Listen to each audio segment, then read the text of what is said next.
پاکستان کے de facto ruler field marshal general Asim Munir نے ایک اہم انٹرویو دیا ہے سہیل وڑائچ کو، 2 گھنٹے کا انٹرویو جس نے تہلکہ مچا دیا ہے۔ پہلے تو سہیل وڑائچ نے اپنا پہلا موضوع لکھا فیلڈ مارشل سے پہلی ملاقات، اور اس کے بعد انہوں نے ایک فالو اپ بھی لکھا ہے، لیکن یہ پورا سلسلہ چل رہا ہے ایک بیسکلی ایک میڈیا بلٹس لے کر chief of army staff general Asim Munir کی۔ ایک طرف وہ امریکہ میں تھے پہلے جب یہ پوری شروعات ہوئی، وہاں پہ سینٹ کام کے نئے چیف جو آئے ہیں ریلیو کر رہے تھے ایرک مائیکل کوریلا کو، ان کی ہینڈ اوور فیئرویل سیریمنی میں پاکستان آرمی چیف گئے۔ اس کے بعد وہاں پہ پاکستانی امریکن سے ان کی ٹیمپا بے میں ملاقات ہوئی، پھر ان کی پاکستانی یورپین سے ملاقات ہوئی یا ایکسپرٹ پاکستانی سے بیلجیم میں، جہاں پہ سہیل وڑائچ نے انہیں یہ انٹرویو دیا۔ اس پورے سلسلے کو بہت گہرائی سے فالو کر رہی ہیں ڈاکٹر عائشہ صدیقہ۔ انہوں نے آرٹیکل لکھا پرنٹ کے اندر، اس امریکی ٹرپ کے بعد، Munir wants Pakistan military to be taken seriously, he was impressing Imran supporters. یہ ان کا آرٹیکل تھا۔ امریکہ میں جو میٹنگ ہوئی تھی ٹیمپا بے کے اندر، کنٹروورشل میٹنگ تھی وہ بھی، اس کے بڑے سوالات اٹھے اس کو لے کر۔ اب اس میٹنگ کے بعد اور اس مور امپورٹنٹلی یہ جو جنگ اخبار کے اندر آرٹیکلز پبلش ہوئے ہیں سہیل وڑائچ صاحب کے، ان کو لے کر ڈاکٹر عائشہ کا کیا موقف ہے، کیا تھاٹس ہیں؟ ہمیں جوائن کریے ڈاکٹر عائشہ صدیقہ۔ پہلے تو let's get straight into it, what do you make, آپ کے انیشل ریاکشن ان دونوں آرٹیکلز کو لے کر کیا ہیں ڈاکٹر عائشہ؟ ریئیکشن ایک ہی ہے کہ آرمی چیف زیادہ کانفیڈنٹ ہو رہے ہیں، اور ان کو خیال بھی ہے کہ ایک تو یہ کہ ان کو اپوائنٹمنٹ جو ہے ان کی کوئی ایک آسمانی تحفہ ہے پاکستان کو، جس کا مطلب ہے کہ وہ جانے بھی نہیں والے جلدی۔ اور یہ کہ پاکستانی سیاست جو ہے اس کا مزید برے حال سے برا حال، اس کا فیوچر یعنی کہ مستقبل جو ہے وہ کوئی تاریک باریک سا ہے۔ ان تینوں چیزوں کے علاوہ تو کوئی اور چیز نہیں ہے جو کہ which one can take home. Economy کے حوالے سے بات کی، لیکن اگین یہ وہی ہے جو دانا ڈالا جاتا ہے۔ یہ کب سے 3 سال سے تو یہ لوگوں کو کہہ رہے ہیں، کہ انہوں نے کہا کہ $1 ٹریلین اکانومی، اب یہ کہہ رہے ہیں کہ $2 بلین ریکو ڈک سے آیا کریں گے ہر سال۔ تو وہی امیدیں لگا رہے ہیں، لوگوں کو بتا رہے ہیں۔ اور جہاں تک سہیل وڑائچ صاحب کا تعلق ہے، تو سہیل وڑائچ صاحب اچھے پرانے جرنلسٹ ہیں، ان کو موقع مل گیا کہ جو سب سے پاورفل بندہ ہے پاکستان میں اس کا انٹرویو کر لے، جس کے بارے میں مشہور تھا کہ وہ جرنلسٹ کو انٹرویو نہیں دیتے۔ تو اب وہ کھل رہے ہیں، بات کرنے کے موڈ میں ہیں، میں سمجھتی ہوں کہ اپنی پبلسٹی کرنے کے موڈ میں لگتے ہیں، تو انہوں نے موقع کا فائدہ اٹھایا۔ لیکن یاد رہے کہ اسی قسم کی تعریفی چیزیں کہ کس طرح باجوہ صاحب کے آنے سے اکانومی اچھی ہوئی، تو پہلے بھی جنرل باجوہ جب تھے تو ان کے بھی تعریف میں ایسے مضمون سہیل وڑائچ صاحب نے لکھے تھے۔ اب جنرل عاصم منیر کی باری ہے کہ ان کی تعریفیں ہوں، تو اب تو لائن میں اور لوگ بھی لگیں گے۔ اب دیکھنا ہے کہ اگلا انٹرویو وہ کس کو دیتے ہیں۔ اسپیسیفکس میں اگر جاتے ہیں عائشہ، یہاں پہ لکھتے ہیں سہیل وڑائچ، بات سیاست سے شروع ہوئی اور بالخصوصی ان افواہوں پر صدر پاکستان اور وزیر اعظم کو تبدیل کرنے پر کام ہو رہا ہے یا نہیں۔ جنرل عاصم منیر نے برسلز کے جلسے میں اور میرے ساتھ 2 گھنٹے کی طویل نشست میں واضح طور پر کہا کہ تبدیلی کے بارے میں افواہیں سراسر جھوٹ ہیں۔ جب ان سے پوچھا گیا کہ یہ سب خبریں تو سول اور عسکری ایجنسیوں کی طرف سے آ رہی ہیں، تو انہوں نے کہا کہ ایسا ممکن نہیں، دراصل ان کے پیچھے حکومت اور مقدرہ دونوں کے مخالف اور سیاسی انارکی پیدا کرنے والے عناصر ہیں۔ اپنے عزائم پر انہوں نے اسٹیج پر کھڑے ہو کر کہا کہ خدا نے مجھے ملک کا محافظ بنایا ہے اور مجھے اس کے علاوہ کسی عہدے کی خواہش نہیں. میں ایک سپاہی ہوں اور میری سب سے بڑی خواہش شہادت ہے. اس کے بارے میں کیا کہیں گے عائشہ؟ دیکھیں، پہلی بات تو یہ ہے کہ دیکھیں نا، یہ جو جب لوگ یہ سمجھنے لگیں کہ خدا نے ان کو اپوائنٹ کیا ہے، تو وہ تو پھر مرزا غلام احمد بھی یہی کہتے تھے کہ ان کو خدا نے اپوائنٹ کیا ہے. تو یہ اس قسم کی جسے کہتے ہیں نا کہ اپنے آپ کو اوور اسٹریچ کرنا، کہ خدا نے اپوائنٹ کیا ہے، مطلب یہ ہے کہ یہ جانے والے نہیں ہیں. اس کا مطلب یہ ہے کہ جب ایک جرنیل یہ سمجھ لے کہ اس کو، اس کا مطلب یہ ہے کہ کانسٹیٹیوشنلی آپ اپوائنٹ نہیں ہوئے، آپ کانسٹیٹیوشن کے مطابق، لیگل لا کے مطابق اپوائنٹ نہیں ہوئے، بلکہ آپ کو غیبی طاقت نے اپوائنٹ کیا ہے. اب غیبی طاقت جب تک خود نہیں ہٹاتی تو پھر تو آپ نہیں ہٹیں گے، کیونکہ کوئی کانسٹیٹیوشن آپ کو ہٹا نہیں سکتا. دوسری بات یہ ہے کہ وہ کہتے ہیں شہادت. اب کہ ہنسنے مسکرانے کا دل چاہا، کیونکہ آپ یہ دیکھیں نا کہ اب وہ پرانی تاریخی 1400 سال پہلے والی جنگیں تو ہیں نہیں کہ بادشاہ یا خلیفہ گھوڑوں پہ چڑھ کے جو ہے وہ جایا کرتے تھے، لڑا کرتے تھے اپنے فوجیوں کے ساتھ، اور اس جنگ میں مرور جاتے تھے یا موت واقع ہو جاتی تھی. کیونکہ ماڈرن وارفیئر میں تو جنرل جو ہے وہ ڈیسیژن لے رہا ہوتا ہے. یہ تو اس کے فوجی ہوتے ہیں جو کہ جا کے جنگیں لڑتے ہیں.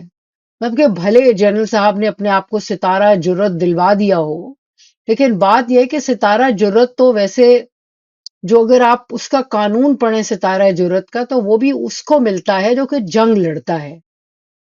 جنرل صاحب نے ڈیسیژن لیے ہوں گے، جنرل صاحب انچارج ہوں گے ابھی ریسنٹ انڈیا پاکستان جنگ کے، لیکن ایکچوئل جا کے فیلڈ میں لڑی تو نہیں نا. یہ میڈل بھی انہی کا بنتا ہے جنہوں نے ایکچولی جا کے لڑی ہوگی جنگ. تو وہ مارٹرڈم یا شہادت کے خیال جو ان کو آ رہے ہیں، شہادت کیسے ہوگی، کیونکہ یہ تو ممکن ہے نہیں. صرف یہ ہے کہ وہ جو عام عوام ہیں وہ ان کو ایک اپیز کر رہے ہیں. ہمارے ہاں بلک ہے، رائٹ ونگ بہت سارے لوگ ہیں، تو ان کو یہ بتانا چاہ رہے ہیں کہ دیکھو میں کتنا اچھا آدمی ہوں، مجھے صرف شہادت میں دلچسپی ہے.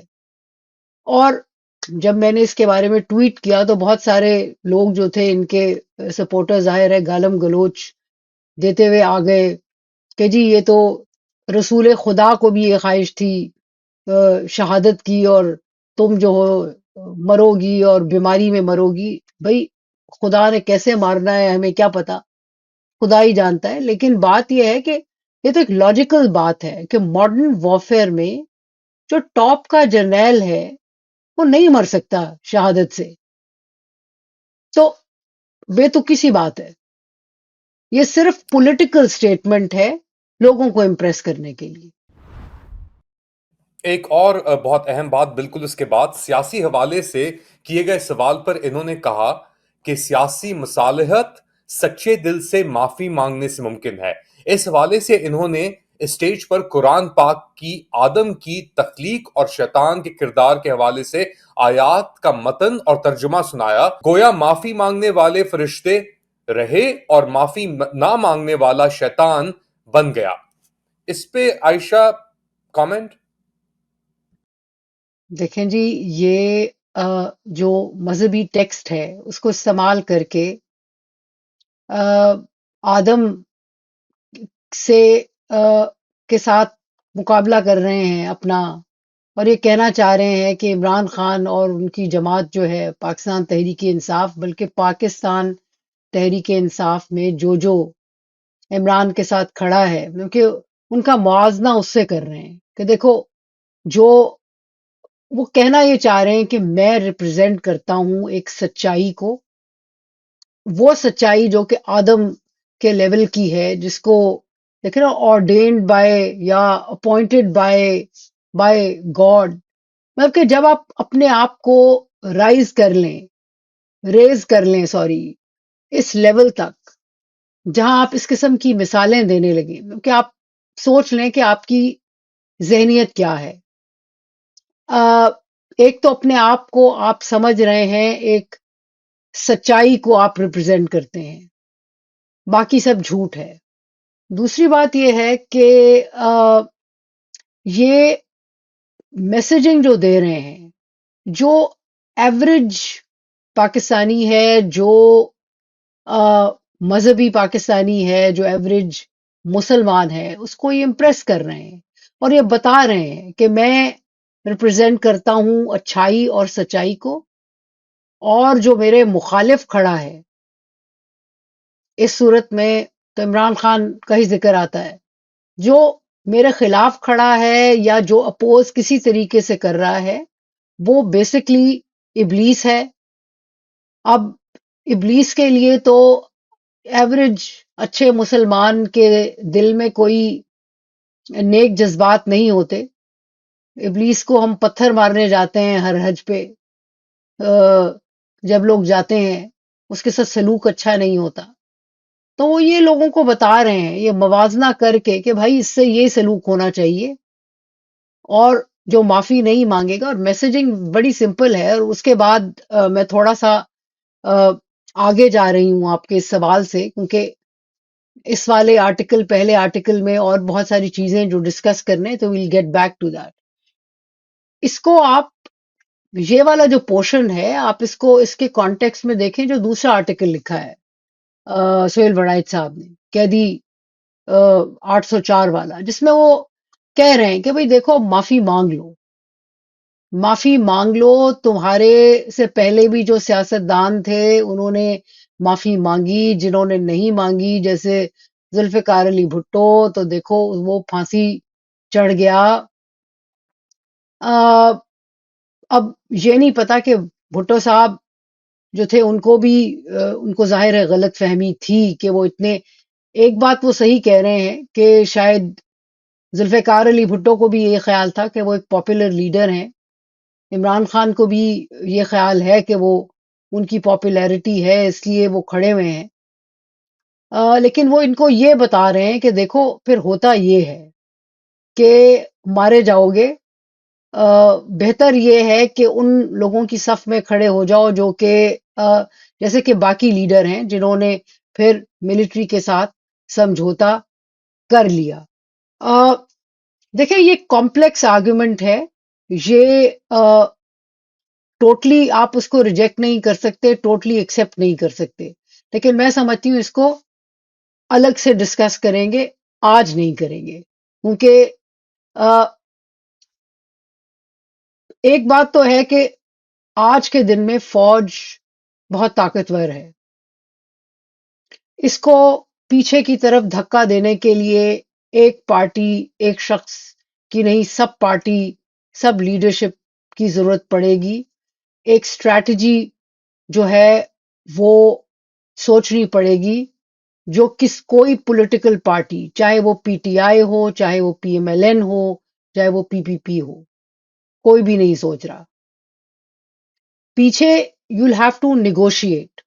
پاکستان، یہ بھی میں یاد کراتی چلوں علی، کہ پاکستان واحد ملک نہیں ہے جس میں فوج اتنی طاقتور رہی ہو یا ہے. لیٹن امریکہ، ساؤتھ امریکہ، اور بہت قابل قابل لوگوں نے اینالائز بھی کیا ہے اور لکھا بھی ہے. آپ کو اتنی طاقتور ہاتھی سے نیگوشیٹ کرنا پڑتا ہے اور آہستہ آہستہ اس کی طاقت کو سے اس کو دھکیلنا پڑتا ہے. ایک دم کوئی طریقہ نہیں ہوتا. یا تو پاکستان میں اتنا بڑا ریولوشن آئے، لوگ سڑکوں پہ نکلیں، فوج کے لیے کاسٹ بڑھ جائے، لوگ قربانیاں دینے کو تیار ہوں، تب تو شاید دھکا دیا جا سکتا ہے ایک دم. لیکن اگر لوگوں نے گھر میں ہی بیٹھنا ہے اور یہ سیاست دانوں پہ ہی مسئلہ ہے کہ وہ ان کو پیچھے دھکیلیں، تو اس کے لیے ایک سٹرکچرڈ طریقے کی ضرورت پڑے گی. تو اس پہ ہم ڈیٹیل میں کسی اور پروگرام میں آپ کے بات کریں گے. ابھی اسی یہ جو 2 آرٹیکلز ہیں انہی پہ رہتے ہیں. ایک سوال تو بنتا ہے عائشہ، اگر فوج اتنی جی طاقتور ہے، اور فوج واقعی ہی میں طاقتور ہے، آپ نے اس کے اوپر بہت لکھا ہوا ہے، اینڈ آپ یو آلویز مینٹین کہ فوج بہت طاقتور ہے، تو یہ سہیل وڑائچ کے تھرو یہ آرٹیکل کے ذریعے کیا یعنی فوج پھر عمران خان سے کیا کہنا چاہ رہی ہے، یا یہ جو سربراہ ہیں فوج کے، یہ کیا میسج پہنچانا چاہ رہے ہیں کہ دیکھو ابھی بھی ٹائم ہے، صلح کر لو، ہم بہت طاقتور ہیں مگر تم صلح کر لو. تو واٹ از گوئنگ آن دیر؟ دیکھیں، طاقت ان کی اپنی جگہ ہے. اٹ ڈزنٹ مین کہ وہ پاورلیس ہیں. دیکھیں، بھٹو صاحب کو تو پھانسی دے دی نا، ان کو شاید یہ پھانسی دینا نہیں چاہیں گے، ان کو مارنا نہیں چاہیں گے، چاہتے ہیں کہ یہ وڈرا کر لیں. اور پولیٹیکل بیٹل میں یوں ہی ہوتا ہے، مطلب کہ آپ حیران نہ ہو. اگر آپ حیران ہو رہے ہیں تو پھر مجھے آپ کی جو ہے نا بصیرت اور آپ کی جو ہے جرنلزم پہ تشویش ہو رہی ہے. دیکھیں، ایک لوگوں میں ایک پاپولیرٹی ہے عمران خان کی، یہ کوئی جھوٹ ہوگا اگر ہم کہیں کہ نہیں ہے. مختلف پاکستان کے حصوں میں مختلف لوگ اپنی اپنی وجہ سے، اور یہ کوئی آئیڈیالوجی کا معاملہ نہیں ہے. دیکھیں، سیدھی سی بات ہے، عمران خان کے کیس میں بھی یہ 2 جو ہے سینئر مین، ایک طرف آرمی چیف، ایک طرف عمران خان، دونوں کی ایگو کی اور آپس کی پرسنل جنگیں ہیں. انسٹیٹیوشن سے کوئی جنگ نہیں ہے، طاقت میں آنے کا سارا مسئلہ ہے نا. تو اس صورت میں مختلف لوگ جو ہیں، ساؤتھ پنجاب کی طرف چلے جائیں، لوگ سپورٹ کرتے ہیں عمران خان کو. کراچی میں چلے جائیں، اربن سینٹرز میں بہت سارے لوگ کرتے ہیں. یہ صرف ایک یہ جھوٹ ہوگا کہنا کہ جی عمران خان کی سپورٹ صرف ایک مڈل کلاس، پڑھی لکھی اربن مڈل کلاس کرتی ہے، اور بھی کرتے ہیں. مسئلہ یہ ہے کہ اس پاپولیرٹی سے فوج کو ریگین کرنا جو طاقت ہے، اس میں کوئی مشکل تو پیش نہیں آئی نا. اب صرف وہ یہ کہہ رہے ہیں کہ ہاں بھی ہم ریکگنائز کرتے ہیں کہ تم ایک پاپولر آدمی ہو، لیکن ٹھیک ہے ہمارے ساتھ مصالحت کر لو، وہ یہ کہہ رہے ہیں نا. سو دس از دا میسجنگ. طاقت اپنی جگہ ہے، اور پنجاب میں جہاں ایشو ہوا تھا، ان کو ان کی امیج کا پرابلم تھا، وہ یہ جو پوسٹ پہلگام انڈیا کے ساتھ جو جنگ تھی اس نے ان کو مدد کر دی، وہ ری گین ہو گیا. اب یہ نہیں ہے کہ عمران کی پاپولیرٹی نیچے گئی ہے، بٹ ان کی جو امیج ہے وہ بہتر ہو گیا ہے. اور اس کی بیسس پہ یہ عمران کو اندر لمبا رکھ سکتے ہیں. صرف یہ کہہ رہے ہیں کہ اچھا بھائی، کیونکہ دیکھیں نا وہ اپنے آرٹیکل میں وہ کہہ رہے ہیں سہیل وڑائچ صاحب کہ بھائی آؤ نکلو، چپ کر کے بیٹھو، کام کرو، تاکہ اگلے الیکشن شفاف ہوں، یعنی کہ رگ نہ ہوں. اس پہ چپ کر کے کام کرو، بجائے یہ کہ بہت زیادہ ناچنے کودنے کے، شور مچانے کے. یہ میسجنگ ہے. میں میرا چونکنا یا آئی واز سرپرائز مور سو کہ یہ میسجنگ آرمی چیف کے تھرو آ رہی ہے، اور کسی ایز اپوز ٹو کسی پالیٹیشین کے تھرو آ رہی ہے. اور سوال پھر یہی بنتا ہے کہ یہ نو کیوں نو آ نو رہی ہے مگر اب ٹیکنیکلی سنیں، ٹیکنیکلی یہ دیکھیں نا، آرمی چیف نے کی میسج صرف یہاں تک تھا کہ یہ شخص ابلیس کی طرح ہے، ٹھیک ہے، یہاں تک انہوں نے چھوڑ دیا. باقی انٹرپریٹیشن اور جو میسجنگ ہے وہ تو سہیل وڑائچ صاحب کر رہے ہیں، آرمی چیف تھوڑی کر رہا ہے. تھیوریٹکلی ہمیں پتا ہے کہ وہ چاہیں گے کہ بھائی چپ کر کے بیٹھو، آرام سے چین سے میرے ساتھ سودا بازی کر لو، یہ وہ کہہ رہے ہوں گے، لیکن انہوں نے کہا نہیں ہے یہ سہیل وڑائچ کی انٹرپریٹیشن ہے، اسی لیے میں کہہ رہی ہوں کہ واپس اس آرٹیکل پہ چلیں بجائے اس میں مزید گھسنے کے۔ شور، چلیں آرٹیکل پہ دوبارہ چلتے ہیں۔ معاشی بحران کے حل کے حوالے سے ان کے پاس پورا روڈ میپ تھا، جس میں 5 اور 10 سال کے اندر پاکستان کو دنیا کا ترقی یافتہ ممالک کی صف میں کھڑا کرنے کی منصوبہ بندی تھی۔ انہوں نے حساب کتاب لگا کر بتایا کہ اگلے سال سے ریکو ڈیک سے ہر سال $2 ارب کا خالص منافع ہوگا، اور جو ہر سال بڑھتا جائے گا۔ انہوں نے بتایا کہ پاکستان کے پاس نایاب زمینی خزانے ہیں۔ اچھی امید ہے جی، ہم رکھتے ہیں یہ امید، اور دعا کرتے ہیں ایز پاکستانیز کہ بھئی پاکستان جو ہے وہ کے حالات بہتر ہوں۔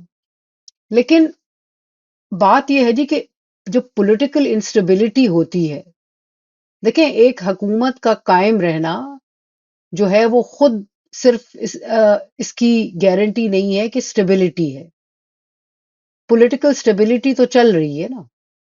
2024 کے الیکشن رگ ہوئے ہیں، لوگ ناخوش ہیں،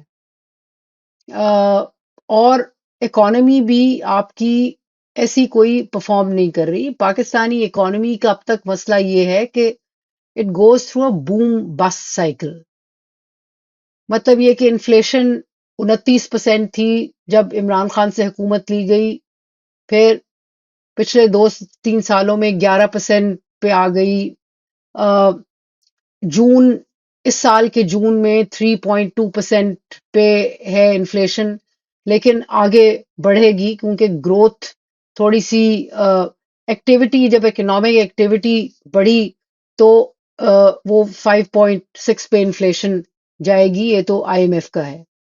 آئی ایم ایف نے آپ کا جو گروتھ ریٹ ہے، آپ نے حکومت نے کہا کہ جی 4 پوائنٹ سم تھنگ پرسینٹ، انہوں نے کہا نہ maximum 3.6%، 3.2، between 3.2 and 3.6%۔ I M F کوئی ایسی امید لگا کے بیٹھی نہیں ہے کہ کوئی میجر گروتھ آپ کا ہوگا۔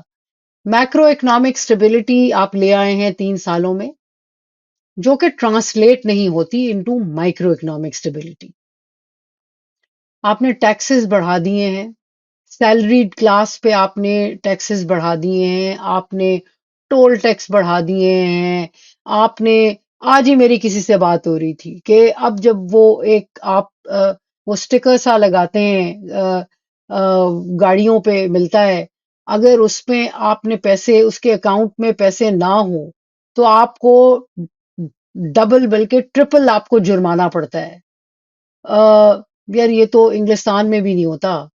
اگر آپ نے ٹول کی کے لیے ایک اکاؤنٹ بنایا ہوا ہے اور آپ کی سٹیکر کوئی لگا ہوا ہے، اور اگر کبھی آپ کے اکاؤنٹ میں کم پیسے ہوں تو اب اس لاہور سے اسلام آباد ٹریول کرنے کے لیے 1800 روپے لگتے ہیں۔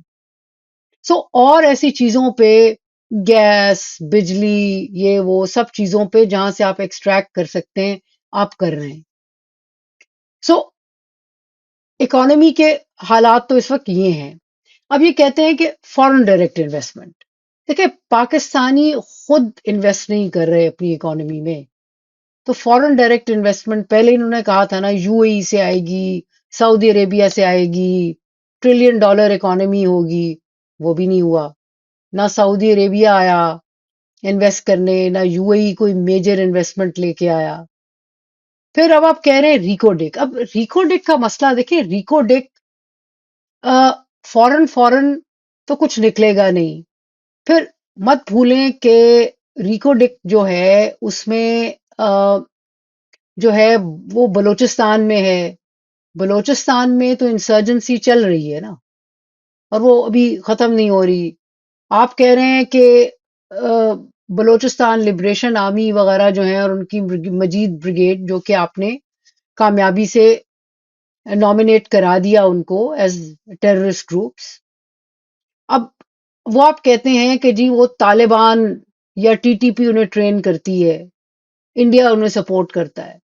تو وہ چیزیں کب کیسے بند ہوں گی؟ اسپیشلی کہ جب آپ افغانستان کے ساتھ، مطلب یہ جو انہوں نے تقریر فرمائی تھی ادھر یہ مجھے بتانے دیں پہلے، میں بتا دوں، میں میں بتا دوں، اس کے بعد جی اس کے بعد آپ تجزیہ نہیں کیجیے نہیں، گا ذرا. ایک منٹ نہیں نہیں نہیں، میں چھوٹا سا ذکر کر رہی ہوں. ٹیمپا فلوریڈا میں، کہ انڈیا کے بارے میں جو انہوں نے کہا، انہوں نے افغانستان کے بارے میں بھی کہا کہ بہت ناشکرے ہیں اور بہت انگریٹفل ہیں اور وغیرہ وغیرہ. تو افغانستان کے ساتھ اور طالبان کے ساتھ بھی جنرل صاحب، یہ تو پرانا پتہ ہے کہ ناراض ہیں. تو اس صورت میں، اور جو سننے میں آیا ہے وہ یہ ہے کہ ان کے فارن منسٹر متقی نے آنا تھا، لیکن امریکنز کے کہنے پہ شاید وہ کینسل کی گئی وہ میٹنگ. اب اگر امریکہ پش بیک کر رہا ہے افغانستان کو اور ان سے ناراض ہے کیونکہ رشیا نے ریکگنائز کیا ہے افغانستان کو اور وہ ناخوش ہیں، تو اس صورت میں اگر آپ پارٹنر کر رہے ہیں امریکہ کے ساتھ، اور ریکو ڈک میں، کیونکہ یہاں جو ٹیم آئی تھی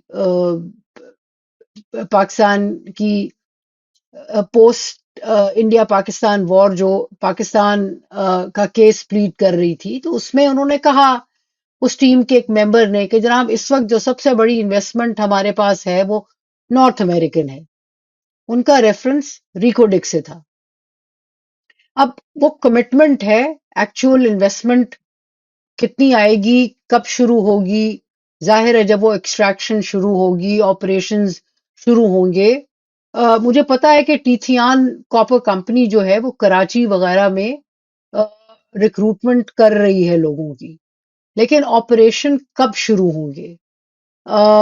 بیکاز جو مائننگ ہے، اور میں آپ کو یاد کراتی چلوں کہ 2017 میں جب میاں نواز شریف کی گورنمنٹ تھی، تو اسیسمنٹ گورنمنٹ نے کی تھی کہ جی ٹیتھیان کاپر کمپنی نے کتنے انویسٹ کیے، تو پتا چلا تھا کوئی $200-250 سے زیادہ ملین ڈالر سے زیادہ انہوں نے انویسٹ نہیں کیے. اب کتنا وہ انویسٹ کریں گے، کتنی ٹرانسپیرنسی ہوگی، کتنا آپ کو دیں گے، یہ سب جنرل صاحب کی باتیں ہیں. پلس یہ ہے کہ اگر ہم بیٹھے ہیں، دیکھیں یہ کلیئرلی ایک بات ہے کہ چائنا اور امریکہ کے مقابلے میں چائنا اس وقت آگے بڑھ چکا ہے in terms of its control of rare earth minerals.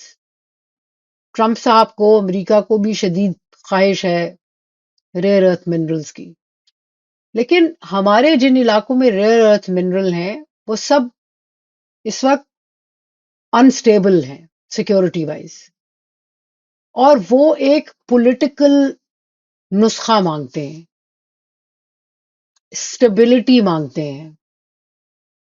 اور جنرل صاحب کو اسٹیبلٹی، نیگوسیشن، لوگوں کو ٹھنڈا کرنے کے بارے میں کوئی زیادہ علم نہیں ہے.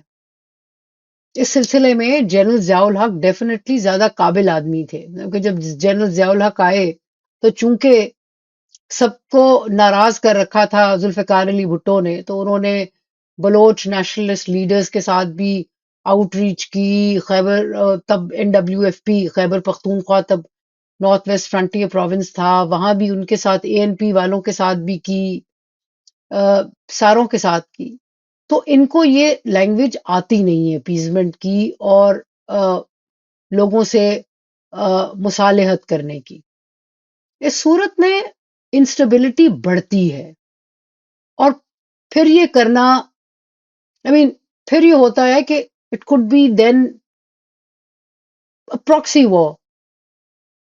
اب اور دوسری بات آپ یہ دیکھیں، بڑی کوئکلی میں کروں گی، آئی تھنک جنرل صاحب جو ہیں بہت ڈپینڈ کر رہے ہیں کہ امریکہ کے ساتھ اسٹیڈی اور اسٹیبل ریلیشنز رہیں گے. دیکھیں، ایک تو یہ انویسٹمنٹ اگر امریکن آ رہی ہے اور اس میں یہ سیکیورٹی ڈیلیور نہ کر سکے، ایک تو ان پہ ظاہر ہے وہ بوجھ پڑے گا، زیادہ مار پیٹ کرو بلوچستان میں، کے پی میں، زیادہ لوگوں کو اٹھاؤ، زیادہ لوگوں کو پریشان کرو، انسٹیبلٹی اس میں پھر زیادہ بڑھے گی، اینڈ پرابلم زیادہ کریٹ ہوں گے، اس سے کتنے ریزلٹ ملیں گے یہ ہمیں نہیں پتا۔ اور دوسری طرف چائنا اور رشیا بیٹھے ہیں، آپ کے خیال میں وہ ہاتھ پہ ہاتھ رکھ کے بیٹھے رہیں گے؟ سو دے ول بی پرابلمس، اور مسئلہ یہ ہے کہ اگر وہ ہاتھ پہ ہاتھ رکھ کے نہیں بیٹھیں گے تو پھر اگر کچھ ہوتا ہے تو امریکن انٹرسٹ ہرٹ ہوتے ہیں، تو پھر یہ تو پیار محبت سے اندر والے کمرے میں بٹھا کے آپ کو سمجھانے والے نہیں ہیں نا ڈونلڈ ٹرمپ، وہ تو ایک ٹویٹ کریں گے، وہ تو سرے راہ سرے بازار جو ہے وہ پتلون اتارنے والوں میں ہے، پھر کیا کریں گے ہم؟ تو یہ تھا پہلا پارٹ ڈاکٹر عائشہ صدیقہ کے ساتھ ہمارے انٹرویو کا، جنرل عاصم منیر پاکستان کے آرمی چیف کے خیالات کے اوپر۔ دوسرا پارٹ لے کر دوبارہ حاضر ہوں گا کل شام، تب تک کے لیے اجازت دیں۔ Do like, subscribe and share this content, comment ضرور کیجیے گا اس کانٹینٹ کے نیچے۔ I'll see you guys later. Take care.